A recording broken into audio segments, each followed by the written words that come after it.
Hausa TV, tasha yayi.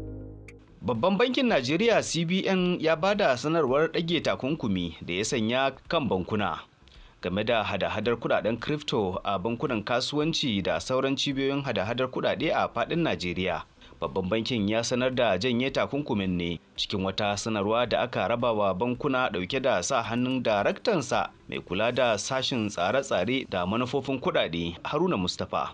To sai dai Haruna Mustapha ya ce daga yanzu ba wai haka kawai za a kyale bankunan su ci karansu ba babbaka ba. A'a, za a samar da wasu dokoki da tsare-tsare da za su kula da yadda za a rika amfani da kudaden na crypto domin kaucewa aikata ba daidai ba.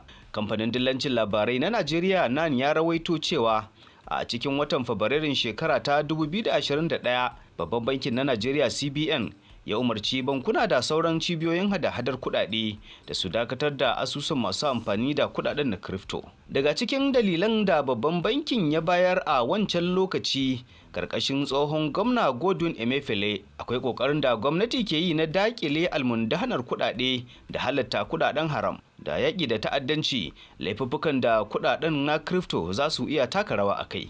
Kazalika Emefiele ya kara da cewa sauran dalilai da suka tilasta sanya waccan doka akwai batun rashin dokoki kan amfani da kudaden na crypto da kuma rashin wata kariya ga masu amfani da shi baya ga rashin tabbas. To amma a wannan karo daraktan harkokin kudin na CBN Haruna Mustapha ya ce a yadda duniya ke tafiya a yanzu ya zama wajibi a samar da tsare-tsare da dokoki da za su sanya idanu kan harkokin na crypto da dangoginsa.